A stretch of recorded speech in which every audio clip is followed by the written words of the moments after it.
উস্তে দিয়ে চচ্চড়ি recipe share করছি। এখানে একটা তেজপাতা, গোটা শুকনো লঙ্কা, একটু পাঁচফোড়ন দিয়ে দিলাম। উস্তেগুলোকে কেটে একদম চিকন করে পলে নিলাম, নিয়ে তারপর একটু নুন মাখিয়ে রেখেছিলাম 10 মিনিটের জন্য। তারপর ধুয়ে নিয়ে আসলাম। আর মটর ডাল এখানে একটু হালকা সেদ্ধ করে নিলাম। ডালগুলিকে ভাঙিনি, কিন্তু সেদ্ধ হয়ে গেছে। উস্তেগুলোকে একটু নুন হলুদ দিয়ে ভেজে নেব। একটু আদা, অল্প পরিমাণ জিরে ধনের গুঁড়ো আর একটা কাঁচা লঙ্কা বেটে নিয়েছি। পোস্তগুলো আমি লাল করে ভেজে নিলাম। এখানে একটু আদা, কাঁচা লঙ্কা, অল্প পরিমাণ আদা, একদম সামান্য জিরে ধনের গুঁড়ো, একটু চিনি।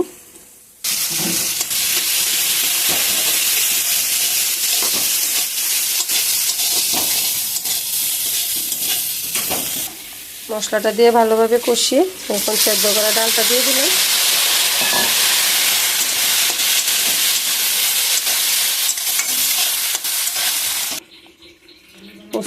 ওস্তে দিয়ে বটি আমার একদম তৈরি। ইচ্ছা করলে কেউ লেবু পাতা দিতে পারে, আমার লেবু পাতা নেই। লেবু ছিল, একটু রস ছড়িয়ে দিয়ে নামিয়ে নিচ্ছি। দুর্দান্ত স্বাদের এই রেসিপিটা।